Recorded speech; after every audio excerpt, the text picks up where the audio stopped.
Saya selalu tengok orang kata saya kat belakang. Walaupun grup-grup ustaz-ustaz, alim ulama ni dalam grup kutuk saya ramai-ramai. Saya tahu semua sekali, saya baca.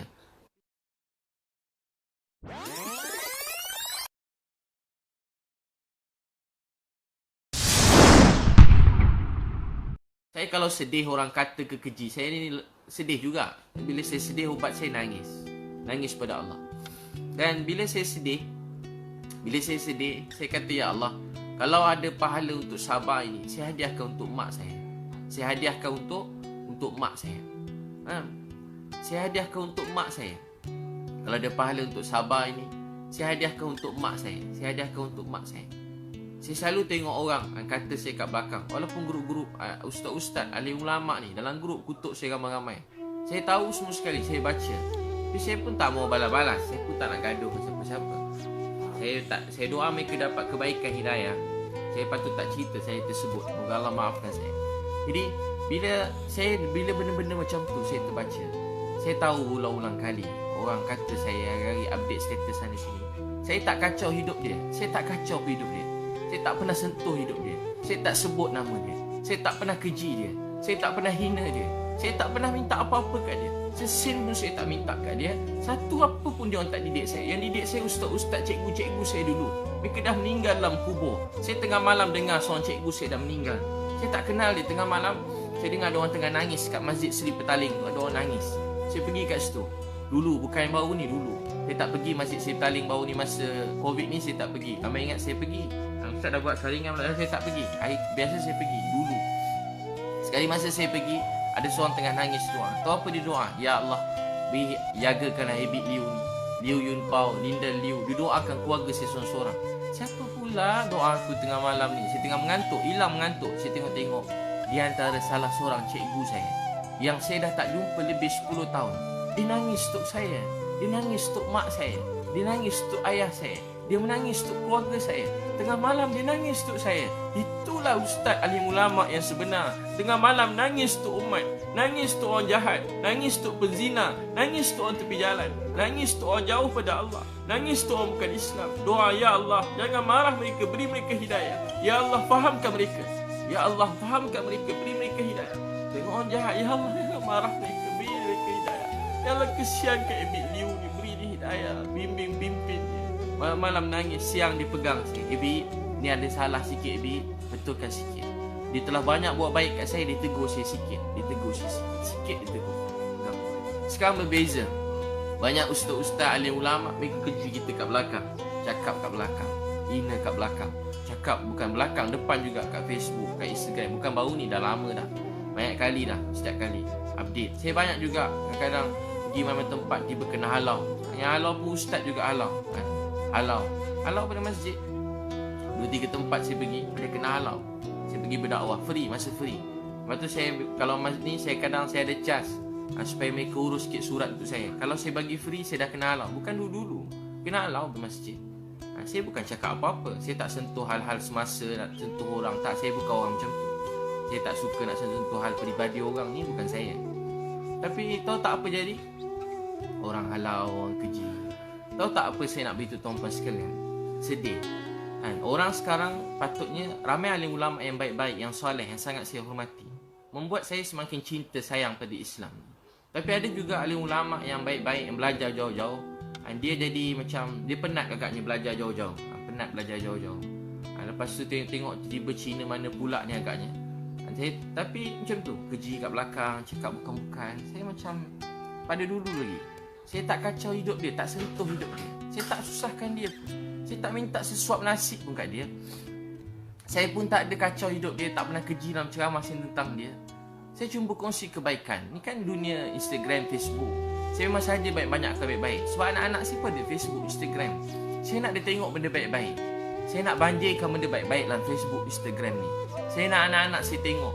Kalau tak, anak-anak kita sayang orang Korea. Tak salah sayang orang Korea. Dulu kita mak-mak sayang orang Hindustan. Tak salah tengok Hindustan sikit, tak salah.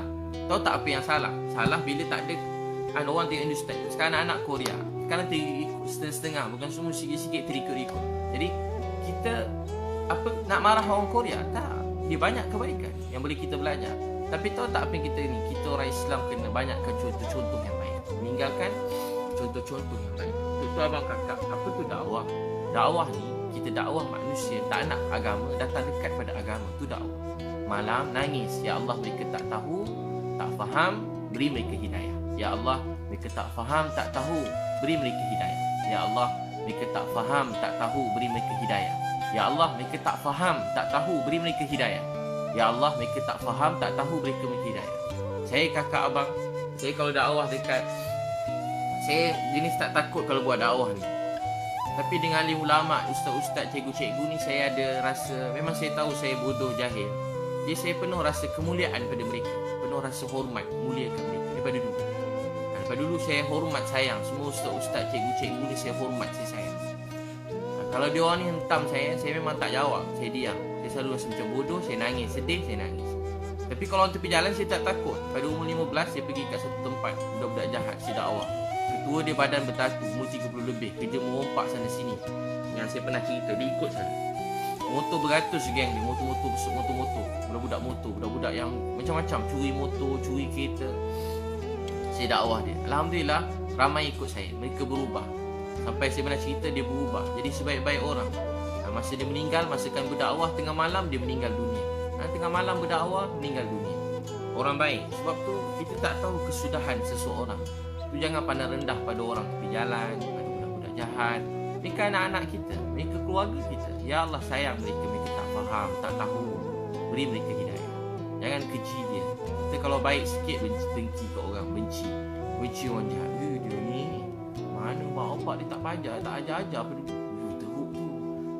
Dia tak belajar agama, jahil murakab. Kalau orang baik sikit, tak boleh buat apa dah. Degil, jahat tu tak boleh buat apa. Tak sekolah tu degil. Manalah, tak adalah Islam ke tidak dia tu. Habislah agama dia, neraka lah tempat. Wah, macam tu dia cakap kat orang lain. Kalau orang jahat cakap begitu pada orang baik, munasabah, sebab hati dia sempit. Tapi kalau orang-orang yang belajar agama, orang yang takut pada Allah, keji orang jahat, jadi kat mana iman dan Islam dan hati kita? Lepas tu kalau jumpa alim-alim yang benar-benar alim, mereka sangat memuliakan orang lain. Kalau orang jahat pun mereka sayang, ini kan pula pada orang baik-baik, mereka sayang. Kita tengok alim ulama penuh rasa hormat, rasa respect, hormat pada mereka. Jadi tuan-tuan dan perempuan yang Allah SWT sayangi, itu bila sedih, jangan sedih, percaya kita ada Allah. Baca inna lillahi wa inna ilaihi raji'un. Semua daripada Allah, kembali pada Allah. Allahumma ajurni. Ya Allah, ganjar ke atas musibah ini dan gantikan dengan yang lebih baik. Percaya ujian ni sebab Allah sayang. Bagus juga bila orang cakap. Saya pula kalau orang makin cakap, makin semangat. Orang cakap, makin semangat. Makin semangat. Malam orang macam-macam, saya order satu lori besar. Memang saya saja je. Orang kata ustaz nak tunjuk, memang saya saja nak tunjuk. Memang saya nak menunjuk. Menunjuk apa? Supaya orang bukan Islam mudah-mudahan dapat hidayah. Memang saja nak menunjuk supaya orang-orang yang ni dapat cepat dibantu. Sekarang bukan soal siapa nak menunjuk, siapa tak menunjuk. Soalnya ramai orang lapar kat rumah. Sebenarnya soalnya ramai orang lapar kat rumah. Saya pergi rumah, ada banyak rumah, 30 rumah hari satu kami pergi. 30 rumah pergi hantar makanan. Keluar-keluar tak ada tangan ada. Ada yang tak ada kaki. Ada yang buta. Apa dia nak makan sekarang? Dia kerja apa? Dia kerja urut orang. Sekarang dah tak boleh urut orang yang buta. Tak boleh urut orang. Dapat duit, bantuan ada. Bukan tak ada. JKM pun ada, zakat pun ada. Tapi berapa sangat? Cukup kakak duit berapa ratus sebulan cukup? Seberapa ratus je sebulan nak bayar. Mungkin rumah pun dia tak dapat zakat. Tapi cukup tak? Tapi tak cukup. Jadi apa kita boleh buat? Kita walaupun dapat bantu mereka sikit pun tak cukup. Tapi korang-korang kita ada buat sesuatu. Kesian kat mereka. Ada yang dah tak ada makan. Baru pergi satu tempat rumah orang susah. Kat KL ada tempat orang susah. Kita bagi hantar beras. Dia ambil isi. Dia seorang yang hantar SMS. Kita hantar ke rumah dia. Dia orang bagi-bagi. Beras tu dia bagi-bagi kawan-kawan dia. Apa makanan dapat tu dia bagi-bagi. Dia panggil jiran dia. Sebab dia orang tak makan dah tak ada dah. Hantar bagi-bagi jiran. Dapat 2 sardin, bagi 1 sardin kat jiran. Gula pun dia ni. Saya tengok tak apa panjangan. Nanti kita suruh dia orang hantar lagi. Dia orang ambil lagi, hantar. Stok banyak, hantar. Bagi kau semua orang dapat. Tahu tak apa dia abang kakak? Sekarang bukan soal tu. Soal ramai orang lapar. Nabi SAW sebut kita tidur dalam keadaan kenyang, jiran kita lapar. Allah tanya kita ke akhirat. Kita tidur kenyang, jiran kita lapar. Allah tanya kita di akhirat. Kita tidur kenyang, jiran kita lapar, Allah tanya di akhirat. Jadi kita kena tolong seramai orang. Ini kan pula ada adik-beradik kita lapar, tolong dia. Ini waktunya. Bukan hari-hari datang COVID-19, datang waktu ni je. Di waktu ni untuk tunjukkan apa kita nak tunjuk pada Allah. Tunjuk ke Allah. Ada sekali Anas bin Nadar jumpa Nabi. Dia kata, ya Rasulullah, dia tak dapat pergi perang Badar. Dia sedih, nangis. Anas bin Nadar. Anas bin Nadar ni pakcik Anas bin Malik. Anas bin Malik. Jadi dia jumpa Anas bin Malik. Bila jumpa Anas bin Malik radhiyallahu anhu, bapa saudara Anas bin Malik, dia tak dapat pergi Badar. Dia kata, ya Rasulullah, saya nak tunjuk pada Allah. Saya nak tunjuk pada Allah apa yang saya boleh buat untuk agama ni. Saya nak tunjuk pada Allah apa saya boleh buat untuk agama ni. Saya nak tunjuk pada Allah apa saya boleh buat untuk agama ni. Dia pergi perang Uhud. Masa pergi perang Uhud, apa jadi, musuh datang pada atas bukit. Naik atas bukit tu, kemudian musuh datang dan dia kena tikam bahagian depan 80 kali. Sekali dah mati, 80. Dia kata apa? Saya nak tunjuk pada Allah. Saya nak tunjuk pada siapa? Nak tunjuk pada Allah. Jadi kita buat baik ni memang nak menunjuk, nak tunjuk ke Allah.